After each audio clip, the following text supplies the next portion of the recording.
We ask kids all the time, what do you want to be when you grow up? And none of them said they want to be a blind person. Well, there you go. That's exactly what was happening to me. And so I had to sort of rethink what I wanted to be when I grew up and reimagine my hopes and dreams for myself and my future. And so that was a difficult time. But I think looking back, I think what makes it unique is the fact that I've lived a lot of my life outside of my comfort zone.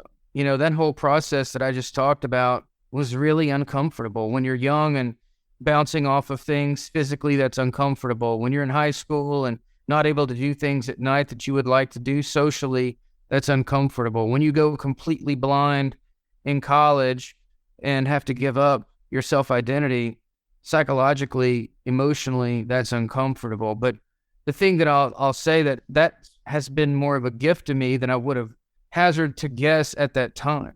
You know, it's helped me to develop, I think, a more resilient mindset, which is why I think I'm with you today. It's because I've had so much discomfort in my life that I've gotten comfortable. Comfortable with the discomfort. Exactly. I get into the workforce and I realized that the technology that I needed to use, this piece of software that you put on a Windows computer, it's a screen reading technology, it didn't work with everything out of the box.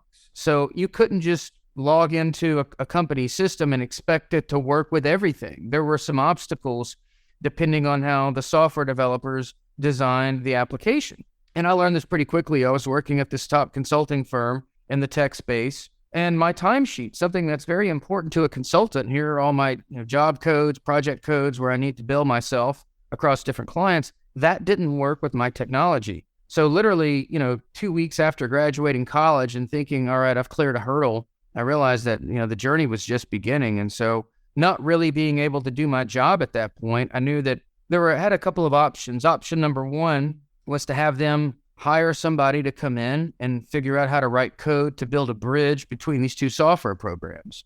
Right. And that would kind of set me up as a liability. They would have to pay somebody 150, 250 bucks an hour to come in and do that. Or option two was that I figure out how to do it myself. And because I was 25 years old, hopefully had a long career in front of me, I thought, you know what, I'm better off if I just learn how to do this on my own.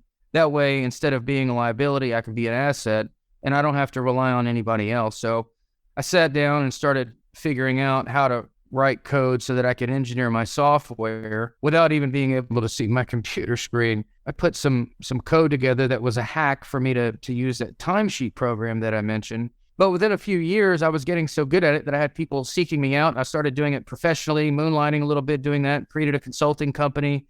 And so, I think a lot of times just hearing somebody say that something can't be done is enough to kind of prevent you from even trying. But, I found that if you just apply yourself relentlessly and dig enough, eventually you can find that solution.